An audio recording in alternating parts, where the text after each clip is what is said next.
Hey everyone, Future Gardening here, and it is the start of another beautiful week and also another day of tomato tasting. And today's variety is one of my personal favorite types of varieties. It's the Cherokee Purple family, but this particular variety is called the Cherokee Carbon, and I believe it's the hybrid of a Cherokee Carbon or a Cherokee Purple and a Carbon tomato. And that's not meaning it's an actual hybrid. It's cross-pollinated and then stabilized over a few generations. It's still heirloom, true to seed. So I will be saving seeds on this, but go ahead and get a weight on this guy. It's pretty good size as well. We're looking at 13.2 ounces, so not quite a pound, but that's okay. And I'll go ahead and get a decent cross section going. Let's see what we're looking at. All right, so here's our first cut. Very solid once again. I like all these beefsteak tomatoes. They're so nice. They make great slicers for sandwiches and stuff. I'm trying to see if I can get you guys one that's got some seed profile here. There we go. So as you can see, after slicing a little bit more away, we have a really nice juicy profile here. And a lot of people I know who watch this are familiar with the purple varieties that have a little bit of the anthocyanin.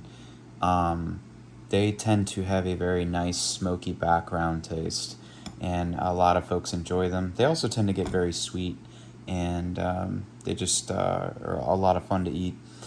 So what I'm going to do is, as usual, I'm going to take another piece out here and I'm going to give it a taste test.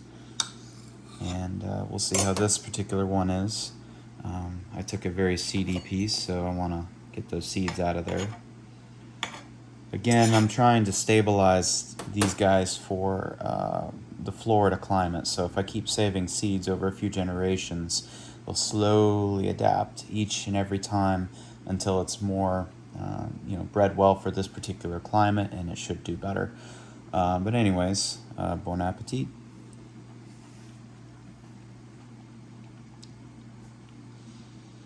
Immediately,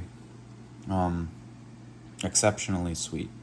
It's I would say the same sweetness level as one of these Sartre Louise, and it's got that really nice smoky background in there that I really enjoy.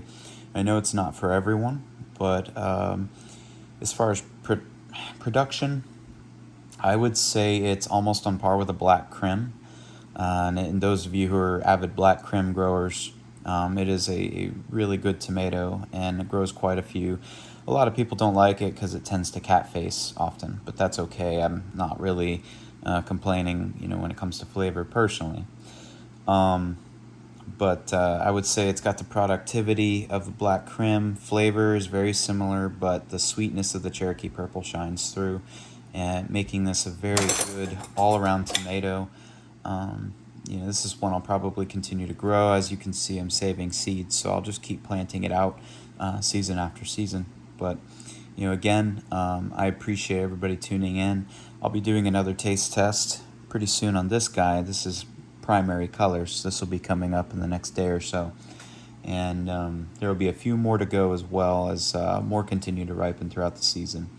But again, I hope everybody has a great week, and again, if you are gardening right now, happy gardening to you all, and you all take care. Thank you.